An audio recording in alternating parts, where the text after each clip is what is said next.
I'm wondering, how do you define gender?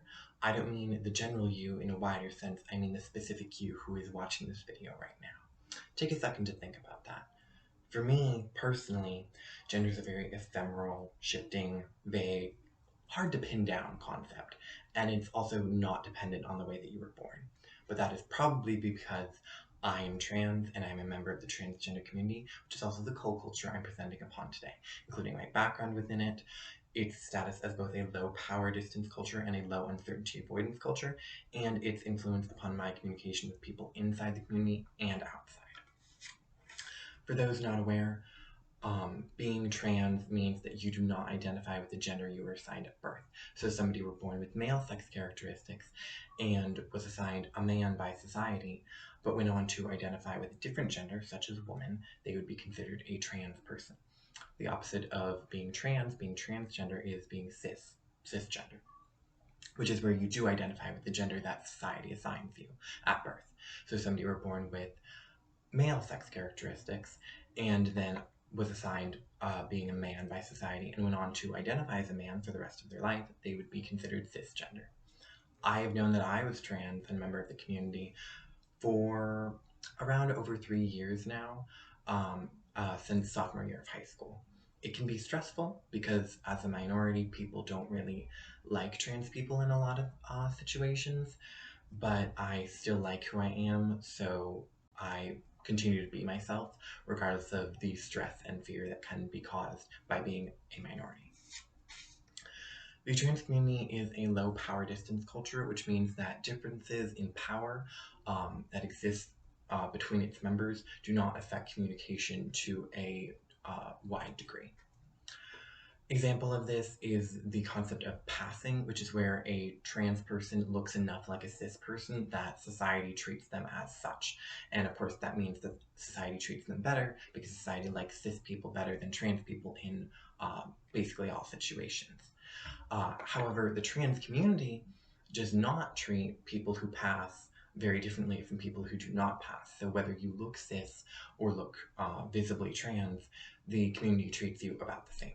The other difference in power would probably just be trans men and trans women, because of course in wider society, men are treated better than women, but trans men and trans women are again treated about the same by the community. So differences in power doesn't really affect communication within the trans community.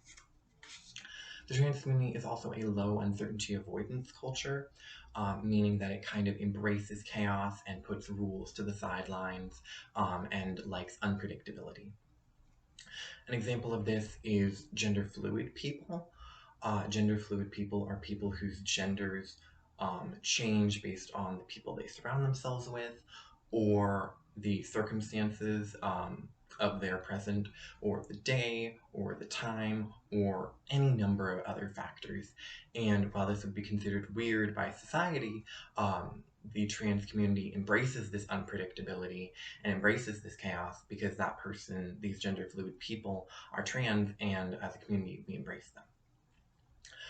Also, the trans community is oppressed, and being oppressed comes with risks, obviously, because if a person doesn't like you and if society doesn't like you, they might do things to harm you. So being trans equals taking risks. So it's kind of impossible for the trans community to exist as a high uncertainty avoidance culture, because we have to be a low uncertainty avoidance culture because of the amount of risk that occurs from being trans. My communication within the community is very good. I feel a sense of safety sharing with other trans people because we have similar experiences, and there's this sense of camaraderie and support. Outside of the community, I'm much more open to those considered other by society in any facet of their identity, because I'm considered other by society. So whether a person is trans or not, they are considered other or strange by society. I want to embrace and support them. So I'm much less judgy because I'm a part of the community than I would otherwise be.